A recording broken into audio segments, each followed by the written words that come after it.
Hey, what is up? Thanks for coming back for another edition of the Horror Debate. I am Jeff Rowdy Jake here, and alongside of me, as always, the formidable Michael Mandy. I don't feel too formidable.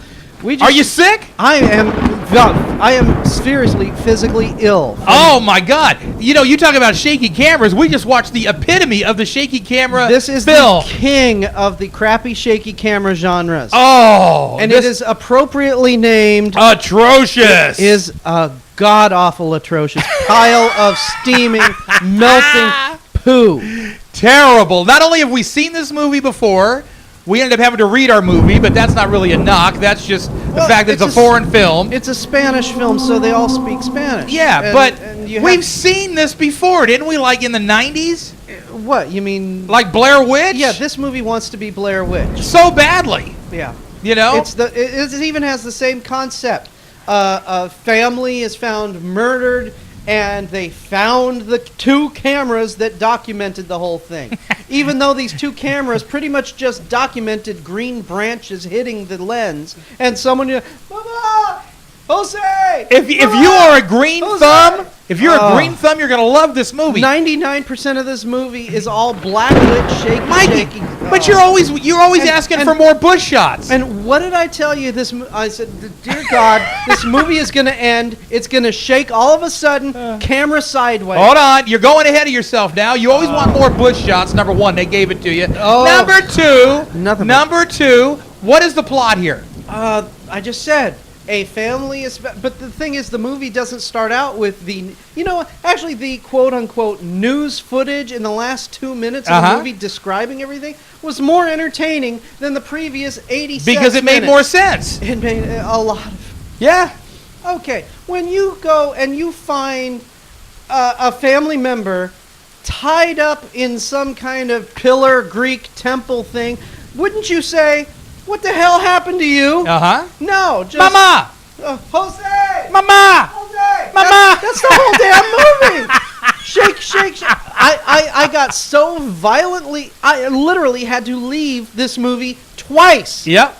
I had to go outside. Mikey's a wuss like that. I could not handle this. You know, he probably does that on roller coasters, too. Remember, I like bad movies, but... Okay... Do you remember when you and your friends were 8 years old and one of you had a piano and another had a guitar and you said, let's form a rock band even though you were 8 and you really sucked and you guys thought you were the greatest? Stop giving us your biography, Mike. Yeah, okay, well, normal, general public, that's not for the public. That's just for you guys to think that you're real grown-ups. This movie should not have been seen by anyone in the general public. I'm serious. We should have given a video camera to a bunch of 8-year-olds. Hold on a second. I disagree with you on one thing. It's not as bad as some of the Uli Lamel movies you've made me sit through. There was more talent in the Uli Lamel. No, I would much rather. Talent and Uli Lamel doesn't even come in the same paragraph. Talent and this movie don't belong in the same universe. Yeah, well, I agree that it sucked. But there's more suckage than this out there, man. I've seen it. I've seen it. We've rated it. The only reason you didn't like it, and for a good reason, obviously, is that you became sick watching it. Because, well, not only that, it was stupid. Well, it wasn't as stupid as The Green River Killer, the only movie that holds the high distinction of me throwing it out. Yeah, that's true. Okay? Yeah, exactly. Now, you talk to me, Mike. Come on now. Yeah, I mean... Well, if it wasn't for you, I would have turned this off after 5 minutes. Oh, I know you would. 30 minutes of this movie is them driving in the car. And then running in circles. Oh, okay. Doing laps. God, I was... serious, the hedge maze in The Shining was not as large as the hedge maze in this, even though they comment how small their bushes and backyard are. This dude must have run in a circle for an hour. Yeah, they actually said that it's not a big property. It's not big but at all. You're running around for 20 minutes. This guy runs... He passes the same statue, the same bench. Yeah. Over and over and over. Oh, man. Mama! Jose! Mama! And then the dumbass runs into his girlfriend. Boom, clunk. Now knocks her flat freaking out, knocks him down. And breaks the camera. In one shot. Now we only have one camera to deal with. Oh. Even though they both are night vision cameras shaking around. You can't tell at least in the Blair Witch, they had the color little handheld cam documenting the official black and white one, which were their... Wait a minute. Now, what was with the eyes, Mikey? I don't know. What was with the eyes and the night vision? Did you see her, how she was, like, different? What? She had bigger black dots on her No, eyes. she looked like maybe she was possessed or something towards the end there. I don't know. Did you care? I was possessed by my violent bowels. Were you attached to any of these characters, Mike? Oh, hell no. Did you care about anything in this movie? The dog. The dog, that sucked. That sucked. There we go. That sucked. That was, the dog was barking at something. We were sitting there looking, going, I don't see anything. What's it barking at? I said, maybe it's like my dog. It just barks at nothing. Yeah, most dogs bark at nothing. Okay, get this. Okay, how many people, when you're sleeping at night, do you wake up and you hear a dog barking and you turn on the video camera and then you go to your girlfriend or sister or whatever the hell she was and go, hey, are you awake? Yeah. By the way, I'm filming this. Are you awake? Do you hear that? And you hear in the background, and she says, no, I don't. I'm sorry. If I did that, my wife would say, it's a goddamn dog barking. Yeah. Go to hell. Go to sleep. Yeah. This movie is so artificial. Yep. I mean, really, But I've seen worse. And not only that, when you are running with a video camera, you normally don't turn it around behind and film you. He was just carrying it, Mike. He wasn't filming himself. He had it pointed backwards as he was running, so you saw kind of what was behind him. And, of course, that was done for effect. Oh, and then all of a sudden, bump, the camera sideways, you see his feet. He's being dragged backwards for 10 feet, and then he gets up and keeps running. Basically, what stopped him and dragged him, and why did he, I'm sorry. If something is dragging me, I will turn around and punch. There's not really any resolution. What about the chick in the red dress? Where did this all come in at? Yeah, they said that we're going to a house out in the middle of nowhere because there's a chick in a red dress. That's a myth.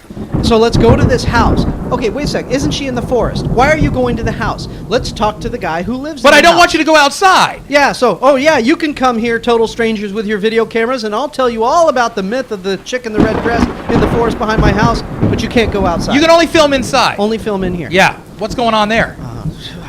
Do you care? No. Does anybody care? No. No. Jesus. You know what? I'm going to do something I'm going to double bomb this thing. Double bomb? This movie sucked twice as hard. Well, you know what I'm going to do? I'm going to give it a star. Oh, my God. I'm giving it 1 star.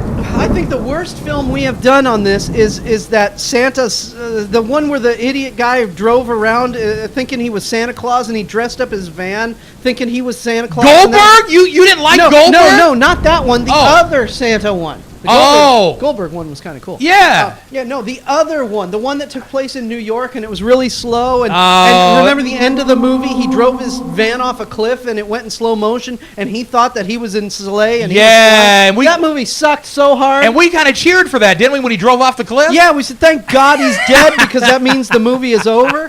Thank God everybody in this movie is dead. I'm giving it 1 star for the simple fact that I thought it had some value to it, a little bit, in the artistic portion of it. But other than that, this movie was the biggest pile of poo. Other than that, Louis Lamel still is the biggest pile of poo for me. This shows how low, I don't want to say the intelligence level, but come on, if you could take this movie back in time, 30 years ago, and walked up to any film producer and said, can you distribute this for me? They would stop at the 10-minute mark and go, what drugs? You have to thank Paranormal Activity and Blair Witch and all those that went down the line. That just opened the door for a bunch of talentless hacks to prove that anybody can make a movie now. And that's what sucks. Anybody can make a movie and have it distributed on Netflix Then now. do it. What are you waiting for? I should. Come on, run down the street with your camera pointed backwards. Okay, you know what? You got a graveyard across the street. Yes. Let's do it. Get my night vision. It's not across the street. It's in my backyard. Yeah.